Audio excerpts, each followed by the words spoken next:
c'est une dimension de lien au terroir, de lien au sol, de lien d'où vient le produit, comment il a poussé.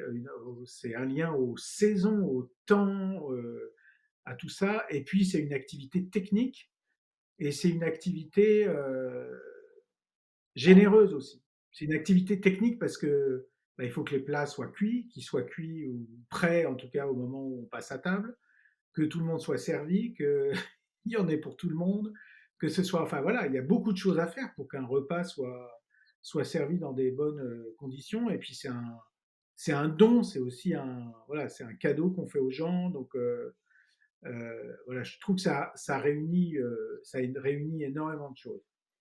Et puis j'ai une attention environnementale, je pense que comme beaucoup d'entre nous, je suis très marqué par ce que je vois de destruction des paysages, etc. Et ça faisait déjà pas mal d'années que que je voulais travailler, alors que j'étais encore chez De Vialet, que je voulais développer un projet environnemental.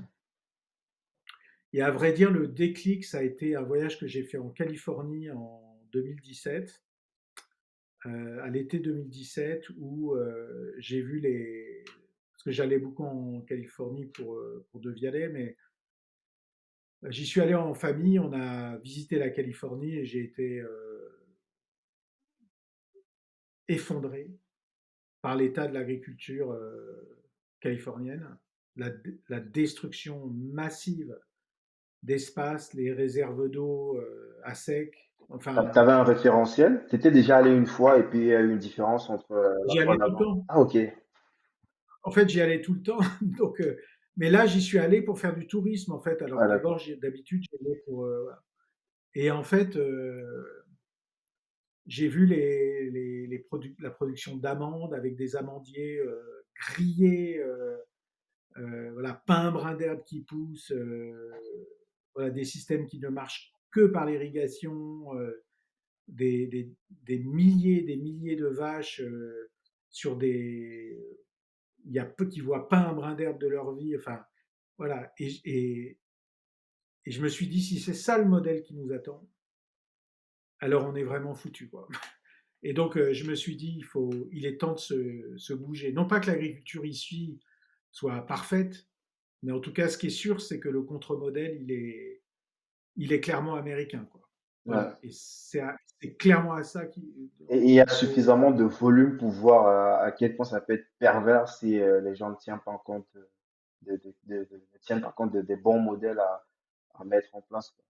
Exactement. Donc, il y a des modèles à sauver, Mm. et il y a des bons modèles de polyculture élevage, par exemple, un certain nombre de modèles de ce type-là. Donc, voilà, je me suis dit, il faut agir, et je crois que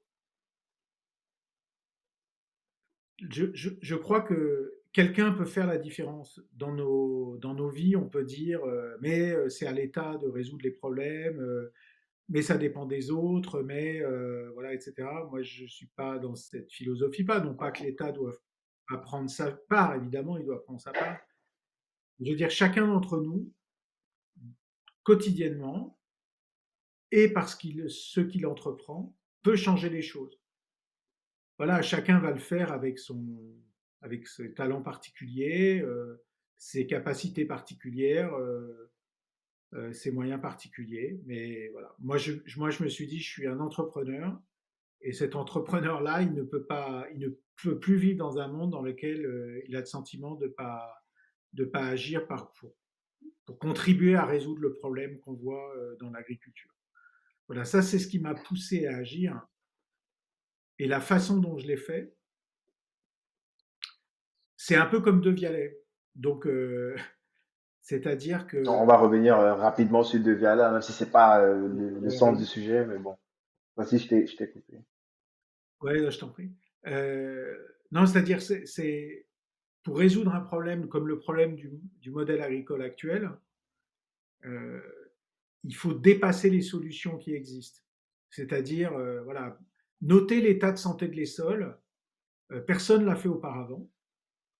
Donc, évidemment, ça fait très longtemps qu'on évalue les sols, mais on les évalue essentiellement du point de vue de leur performance, quoi. C'est-à-dire il y a beaucoup d'entraîneurs, mais il n'y a pas de médecins, en fait. Il y a très peu de médecins des sols. Il y a très peu de gens qui regardent l'état de santé des sols. Donc, poser la question de la mesure de l'état de santé des sols. Deuxièmement, de la notation de cet état de santé des sols suppose de mettre autour de la table des gens avec des compétences extrêmement variées, donc des agronomes, des écologues, des biologistes, des spécialistes du carbone et du stockage du carbone, des spécialistes de la data, et de faire travailler ces gens ensemble pour aller trouver des solutions nouvelles à des problèmes qu'on identifie, comme celui de la notation des sols. C'est bien ce qu'on a fait chez De Vialet.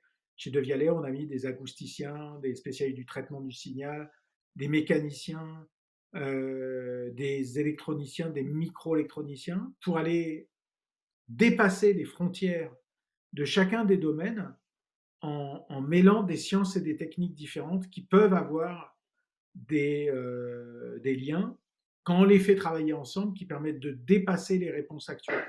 Voilà, tu mets un spécialiste de la data et un agronome ensemble en posant un certain nombre de questions, et ben forcément, l'un et l'autre vont se nourrir de leurs compétences et les réponses qu'on va avoir vont être plus intéressantes que celles qu'on a de l'un et de l'autre, Ouais. chacun séparément. Voilà, parce que quand ils se mettent à travailler ensemble, ils sont beaucoup plus intelligents globalement. Mhm. Yes. Euh,